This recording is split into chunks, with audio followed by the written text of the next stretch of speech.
ओम साई राम। आजिर साई संदेश रे बाबा कहउचंती मोर प्रिय संतान गोटे कथा सबु बेले मन रखिथिबो। जो लोक माने तुम सहित मीठा मीठा कथबार्ता करूछंती से मनीष को तुमे बहुत निजर भावुच आउ निजर सबु दुख को तांको पाखरे प्रकाश करूछ। प्रकृत रे से मनीष माने भल नुहंती, से माने बहुत खराब। जो माने बेसी तुमको निज आड़ को आकर्षण करिवे, तुमको अधिक भल पाइबे, से मानको तुमे केबे विश्वास करिवनी संतान। तांको पाखरु सबु बेले दूरेई रहिबो।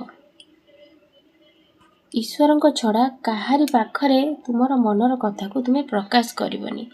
एई कथा को मु बारंबार कहि चलीछि, तुमे किंतु मो कथा को ध्यान दउना।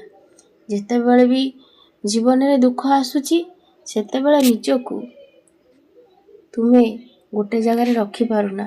तुमे सबले चाहूच मु जाउची ए कथा को कहा पाखरे प्रकाश करबी, मो आत्मा को शांति मिलिबो। तुम घरे परा मु अछि संतान, तुमे मो पाखरे कुह काहेकि बारंबार से भूल को करूछ। सेमिति भूल कले तुमर ही क्षति हबो। ए मनीष मानको तुमे चिन्ही ना संतान। आजी तुमे भलरे अछ तो लोक माने तुम पछरे लागिबे। तुमे दुखरे अछ से माने खुशी हेबे।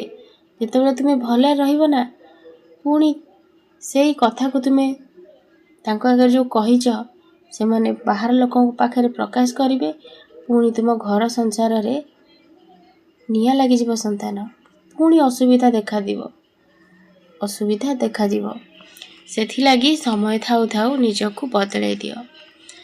मोर साई सच्चरित्र सबुदिन गोटे लेखा अध्याय सकाळु पाठ कर। सबु बेले भजन कीर्तन रे निजको हजेई की रख।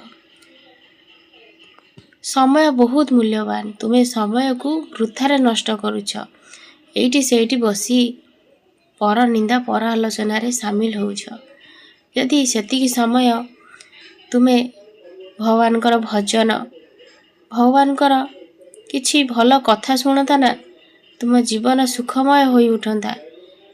ए सबु गोटे सेकेंड रो सुख को तुमे खुशी होउछ, सेटा प्रकृत रे सुख नुह संतान। प्रकृत रे सेटा तुमर दुख। मु जानिछि तुम जीवन रे बहुत कष्ट आसीछि, बहुत दुख आसीछि, किंतु तुमे कुह संतान, तुम बाबा केबे तुमको कोठी की पठेई जंती, का पाखरे हाथ पतिया को कहि जंती।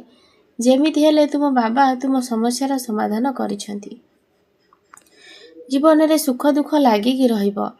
तुमे किंतु बारंबार सही भूल करूछ, जोटा की मु पसंद करूनी संतान। तुमर ईश्वर को ऊपर भल पाइबा आसुनी, जोथि पाई की तुम मन अस्थिर आउ अशांत रहुची।